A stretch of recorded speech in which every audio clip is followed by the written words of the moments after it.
Hi friends, இன்றைக்கி வந்து பார்த்திங்கன்னா அம்மா வந்து சூப் செஞ்சுருந்தாங்க. நான் வந்து டீ வந்து வச்சேன். அப்புறம் வந்து அம்மா காலையில் செஞ்ச கேரட் பீன்ஸ் பொரியல் இருந்துச்சு. அப்புறம் இது வந்து அம்மா வந்து இப்போ வந்து செஞ்சாங்க. நான் ஸ்கூல் விட்டு வந்தோடனே செஞ்சிட்ருந்தாங்க. அப்புறம் இதுக்கு காலையில் வச்ச சாப்பாடு. அப்புறம் நான் வந்து டேபிள்லாம் சுத்தம் பண்ணிகிட்டு இருந்தேன்.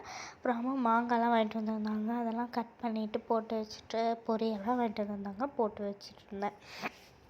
அப்பாவுக்கு உடம்பு சரியில்லைன்னு தான் அம்மா வந்து சூப் வந்து வச்சாங்க.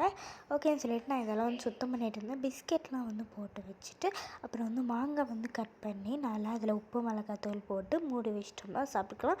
இது நான் ஃபஸ்ட் டைம் செய்கிறேன். ப்ளீஸ் ஃப்ரெண்ட்ஸ், என் வீடியோக்கு ஒரு லைக் பண்ணுங்கள். அப்புறம் மொட்டை மாடிக்கு போனால் அம்மா வந்து என்னை வந்து நேத்தியே வந்து இதெல்லாம் ரெடி பண்ணி வச்சுட்டாங்க. அதாவது இதெல்லாம் வாடி போகிற மாதிரி இருந்துச்சு. அதனால் எங்கள் அம்மா இதெல்லாம் காப்பாற்றிட்டாங்க. அப்புறம் வந்து பார்த்திங்கன்னா நான் கடைக்கு போய்ட்டு ஸ்நாக்ஸ் எல்லாம் வாங்கிட்டு வந்தேன். அப்புறம் நைட்டுக்கு வந்து பார்த்திங்கன்னா நான் வந்து சாப்பாடும் கிரேவி வச்சு சாப்பிட்றேன். அம்மா வந்து இட்லி சுட்டுருந்தாங்க. பாய்.